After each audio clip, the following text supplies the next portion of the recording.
My name is Risa, and I'm a 27-year-old office worker at a food processing company.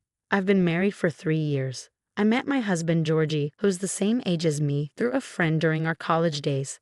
After getting married, we decided to live together in an apartment close to my childhood home. Since my parents' house is out of state, I have to drive 2 hours to visit them, but I make it a point to see them every few months. Each time I do, I also visit the facility where my beloved grandmother, Cindy, lives. Taking care of Cindy, who has dementia, began for me before I got married. Mostly, it was my part-time working mother, Violet, who took care of Cindy. Caring for someone with dementia is incredibly challenging. There were times when I had to take over for an exhausted Violet, crying as I helped Cindy in the bathroom. As Cindy's dementia progressed, a gloom hung over our home. Cindy gradually forgot how to smile, and Violet and I often clashed over her care. Despite these challenges, several years later, as I was leaving home to get married, Cindy moved into a care facility. This was something she wanted. One reason I had been reluctant to have her stay in a facility was because of my own prejudices. I thought it was sad to put her in a facility, but when I actually visited, I was surprised. Soon, I realized my perception was wrong. The facility was bright and clean, with professional staff working efficiently. Most importantly, everyone there was smiling, and Cindy looked truly happy. Seeing this, we realized as a family that this was the best choice, even though it felt bittersweet. I wish we all could have continued in this peaceful state until Cindy's final days, but my mother-in-law, Rachel, had even more prejudice against care facilities than I used to. Every time we met, she would say things like, "Poor Cindy, isn't that abuse? A facility is like a prison," and other derogatory remarks with a nasty smile. Her words were not out of concern for Cindy, but rather to attack me. I would retort, "That's right, so please don't ask me to take care of you, Rachel. It would be shameless to be cared for by someone you've criticized like this." This would often anger her. Georgie always sided with me, even considering cutting ties if her behavior got too bad. Still, we maintained limited contact, meeting only for Christmas and family gatherings. After years of this strained relationship, I received a call from Violet saying she had something to show me at her house. I was curious about what it could be. Violet showed me bundles of diaries. They were Cindy's, spanning decades. The earliest entries were from long ago, detailing the day I was born, my first steps, my first day of school, and how much she loved my grandfather when he passed away.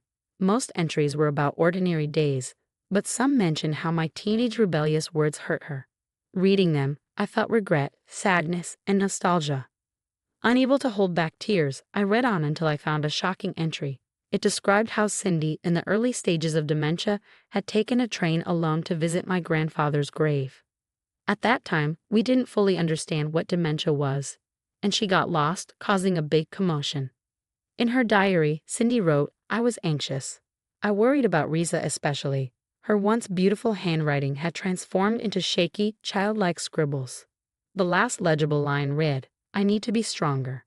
Reading that, Violet and I embraced and cried. She was scared, she was anxious. Only now did I understand how Cindy felt. After a good cry, Violet showed me these diaries. "You were the best friend to Cindy," she said, "and let me have it. I put it in a drawer in my bedroom closet and took great care of it. But something terrible happened regarding this notebook." The incident happened the year after I received the diary. Georgie and I were planning to visit Rachel's place for Christmas, which was a month away. One day before Christmas, I got a call from Rachel, asking me to come over alone. Given the unpleasant stories about Rachel, I consulted Georgie, who advised, "You better not go." But Rachel's intriguing words, "I have something nice to show you," piqued my curiosity, and I decided to go, with Georgie accompanying me. Since Rachel had insisted I come alone, I had Georgie wait in the car, and with a sense of alertness, I visited Rachel's house. As soon as we met, Rachel greeted me with a disturbing smile. "You've seen this, haven't you?" To my astonishment, what she proudly presented was Cindy's diary. I had never even mentioned its existence to Rachel, let alone shown it to her. "What? How? Why?" I stammered. I had kept it in a place that no one could find. My legs started shaking uncontrollably, barely able to stand despite my desire to appear calm. Rachel explained that she had borrowed the apartment key by pretending to be a relative of the owner, then sneaked into my place during my absence to find something incriminating. She found the bundle of diaries in the closet. Closets have always been the place to hide important things, just as I thought, she said excitedly. Embarrassingly, I hadn't noticed the intrusion. Though my heart was far from calm, I tried to hide my panic and pressed Rachel to return the diary. That makes you a thief, doesn't it? Oh, Rachel, have you stooped to thievery now? Please give it back. As I said this, Rachel replied with a disgustingly joyful smile. Oh, they always tuck you, now so weak and vulnerable. This must be something very precious. Unable to bear it any longer, I called Georgie on my mobile phone, who I had told to come immediately if anything happened. Georgie rushed over from the car, which infuriated Rachel. Risa, didn't I tell you to come alone? How could I come alone when I don't know what you're capable of, Mom? What's that you're holding? Georgie retorted angrily. Ashamedly, please give it back. All I could do was cry out. But Rachel, with a malicious smile, began flipping through and reading aloud from the diary, reminiscent of middle school bullying. What's this? Even a grade schooler could write better than this. Was Risa's grandmother really that stupid, or was it the illness? Oh, how dreadful. Diseases of the brain happen because of bad deeds, right? Rachel read aloud from the part of the diary where Cindy was suffering from dementia, seemingly enjoying it. I was always ready to face off with her without resorting to such tactics. The way Rachel looked down on Cindy, using her weakness, was utterly despicable. Stop. Give it back. Georgie, infuriated, was about to grab her when, to our horror, she plunged the diary into a pot of stew. Oops, my hand slipped, Rachel exclaimed. It was clearly intentional, unforgivable. Georgie was screaming in rage, and I was beyond calm. What should I do? How should I punish her? While Georgie and Rachel argued, fueled by resentment and anger, I ran around the room searching for anything Rachel might cherish, anything that looked expensive. I didn't know her tastes, but I gathered jewelry, cosmetics, fur, and clothes. Rachel chased after me, but she couldn't match my pace, pleading as I grabbed as many valuable-looking items as I could and threw them into the pouring rain in the garden, soaking them in rainwater and mud. But my anger wasn't quenched. Next, I grabbed the pot and hurled its contents at Rachel. It had cooled a bit but was still slightly hot. What happened to Rachel was none of my concern. I retrieved the diary, but it was mostly ruined from being soaked in stew. Seeing this, I screamed and threw everything I could find in the fridge and cupboards. I wreaked havoc in every way possible. How much time had passed, I didn't know, but the place looked like a battlefield. I started to calm down, then turned to Rachel and said, Rachel, you're lucky you weren't hurt. Or should I make you so injured you'll need care for the rest of your life? Yes, that sounds good. Oh, but I won't care for you. Spend your remaining years alone. Or maybe caring for you might be fun. I could do whatever I want, right? Yes, let's do that. Hearing this, Rachel crawled around whimpering, eek, like a frog. Later, Georgie told me I had a creepy smile and that he could never seen me like that before. I knew my wife was strong-willed, but I never imagined she'd become that way when angry. I couldn't stop her while she was raging, so I just let her be until she was done. I thought if the neighbors heard and called the police, we could somehow explain it, Georgie said. That's enough for now, he said, dragging me to the car. However, Rachel, misunderstanding the situation, clung to Georgie. Georgie, you're on my side, right? You saw it. Violence is scary, she pleaded. But Georgie shook her off briskly, repulsed. Disgusting. Don't touch me. I was appalled by your past actions, but this time I'm utterly disgusted. I hate you, Mom, as a person now. After cutting ties with Rachel, Georgie pushed me into the car and got into the driver's seat. I was in a daze, holding the ruined diary, unable to do anything else, shaking uncontrollably, tears streaming down my face. I felt nauseous and, failing to hold it back, ended up vomiting on Rachel, who was ranting outside the car. Covered in vomit, Rachel screamed, Risa, I'll never forgive you, even if you apologize. But Georgie retorted, who's apologizing? Even if Mom does, we're never seeing her again. Hearing that, I felt a sense of liberation, realizing I didn't have to see the person who trampled not only on my life, but also on Cindy's. Georgie's stance of abandoning the obligatory relationship because I was his wife made my heart lighter. However, the diary couldn't be restored to its original state. After returning home, I carefully cleaned and dried it, Some pages could be turned, but most of it was wavy and unreadable. Overwhelmed with sadness and emptiness, I decided to cherish the parts that remained intact. Georgie's increased kindness helped me start to recover. Later, when we raised a complaint to the apartment owner about Rachel's break-in, it turned out she had entered months ago, which left us speechless at her thieving skills. Georgie said, "I don't ever want to deal with that criminal again, except maybe at her funeral."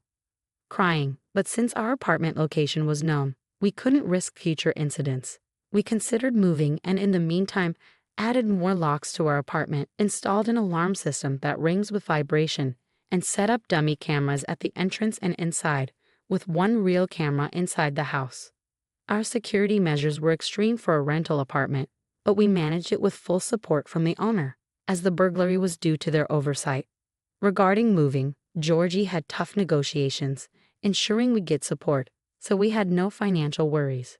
Despite my efforts, my stomach continued to hurt, so I ended up needing to visit the hospital. Seeing my condition, Georgie said, "We don't need this anymore," and removed the home phone, which almost exclusively received calls from Rachel. Since most of our communication with Violet was through mobile phones, we weren't worried, and it did help ease my mind. Georgie also wanted to apologize to my family, but I didn't want to cause unnecessary worry, so we held off on that instead. I suggested, "Then make me happy instead," which unexpectedly made him break down in tears. Watching him cry, I remembered something Cindy once said: "If you keep saying life is hard, only hard times will come. But if you say life is fun, fun times will find their way to you." If Cindy said it, maybe there's truth to it. With Georgie, I feel like it could come true.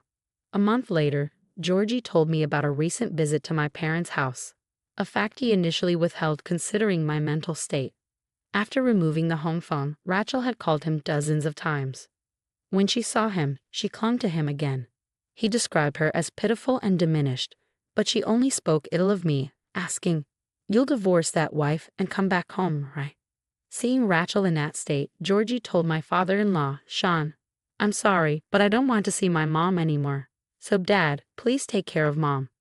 Making her happy is your responsibility, just as making Risa happy is mine." In response, Sean quietly apologized. "I'm sorry for everything so far," and pulled Rachel away. When it was time to leave, Rachel was sitting on the floor crying bitterly. On the day I lashed out, Sean had taken his screaming Rachel to the hospital. Until now, Sean had always been the one to quietly say, "Sorry, Risa," after any conflicts with Rachel, giving off a sense of resignation in dealing with her volatile temperament. But this time, he seemed to realize something was wrong with his wife and decided to get her examined.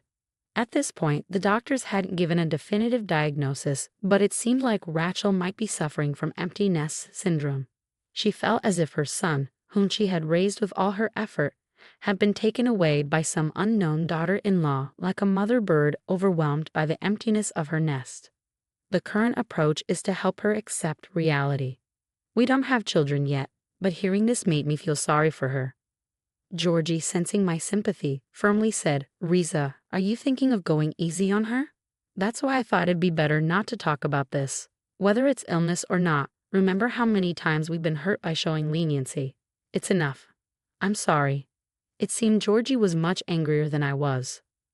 Upon reflection, the act of breaking into our house to find faults in his wife, stealing and ruining a cherished diary, and even denigrating her grandmother is despicable, something you rarely see even in dramas. No matter how lonely a parent feels after their child's marriage, if my own parent did something like that, I'd reconsider our relationship. Rachel lost something important to her in exchange for destroying something precious to me. It's a significant price to pay, but if she can recognize the presence of Sean, her closest and most important person, maybe she can find happiness. Saying this might make Georgie accuse me of being too lenient again. But if Rachel treasures Sean, realizes her actions, and sincerely apologizes, maybe I could consider meeting her just once more. That day might never come, but she's still my husband's parent after all. However, right now, I feel like I might hit her if I saw her, so I really don't want to meet her for a while.